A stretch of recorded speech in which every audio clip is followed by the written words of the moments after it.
This time on Jeep Talk, we're back at our old stomping grounds in Tower Park, Central Valley, California. And why are we back here, Sean? Sometimes I ask myself the same question, Damon, but this is our final fall meet for the MVCC in this location, and we're doing it right by talking to a few folks while we're here. And don't we have one burning question? We certainly do. We've thought about this quite a bit, and the conclusion we've come to is simply this. Why Jeeps?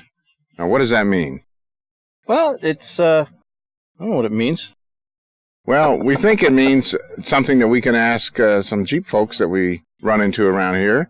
Yeah. And see what they have to say about their Jeeps in 10 words or less, we hope. Yeah, everybody's got a story, so let's see what everyone else has to say. I say we load up our stuff and head out on the road and go get these folks. Let's get after it. We'll see you in a bit.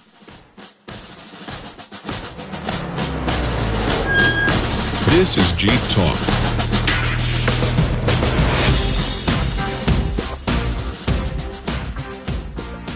So what's your name? My name's Brett. I'm out of Santa Rosa. Santa Rosa?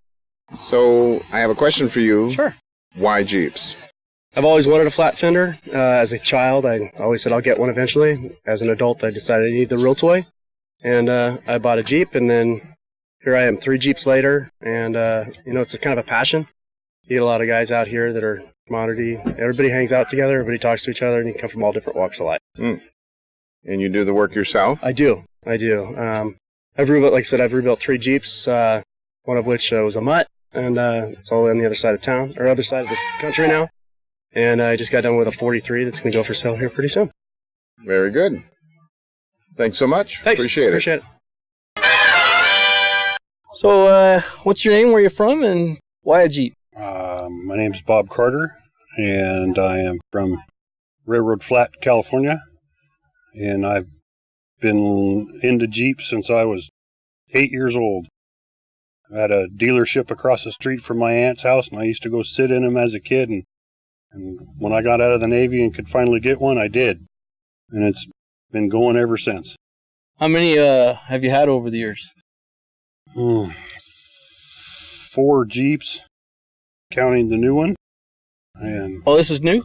this is new. I got it yesterday. Oh, that's really cool. Congratulations. Thank you very much. I'm going to enjoy it very much. Very cool. It was unexpected and a beautiful deal on a beautiful Jeep. Well, sometimes Jeeps find you, so this one I think sounds like it did. I think so. So, of all the Jeeps you've had, what would be your favorite? Oof. The M38 I have, M38A1 at home that's been civilianized. And mainly because I raised 4 kids in the back of it. Well, that's kind of a small apartment. Yep. Used to be fender well to fender well, and the boys would have to switch sides on the way home so they could get a softer ride on the other butt cheek. That's awesome. 4 kids across the back seat. Well, that's very cool. Well, thanks for telling us your story, and I appreciate it, Bob. Thank you very much. Thanks. So what's your name, where are you from, and why Jeeps? My name's Chuck Reuter, live in Tehachapi, California. Discovered Jeeps back about 30 years ago when I was watching movies like most kids, and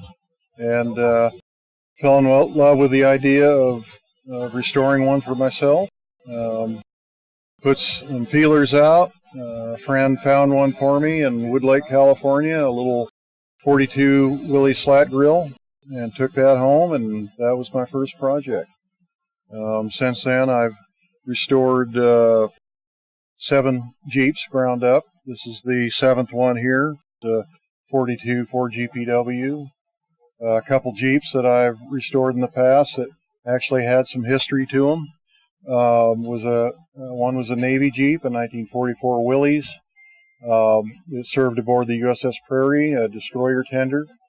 Only Jeep to ever serve aboard that Jeep, or the ship. And I was actually able to talk to some of the sailors that remembered that Jeep many years ago. It was quite interesting to talk to them firsthand. Another Jeep I did was a Marine Corps Jeep, and that was also a 44 Willys, and that served in Okinawa in World War II with the 6th Marine Division.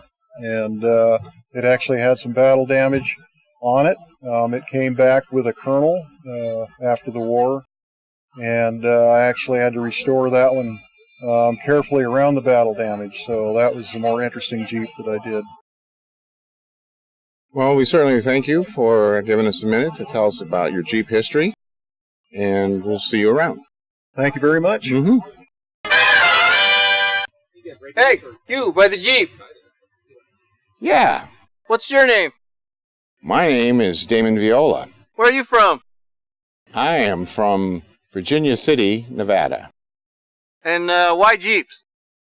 Why Jeep, you say? Well, I'll tell you why. Because I have one. I've always wanted one. This one came along and needed a ton of work, as most of them do. But I was happy to get it at a good price. And about 3 years later, this is what I have.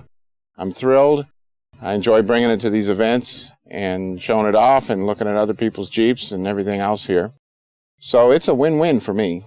Is that your first Jeep? It is my first Jeep. Not the first I've worked on, but the first one I've owned. What'd take you so long? Well, because you would call me a lot and interrupt, and I could never get anything done. Oh, okay.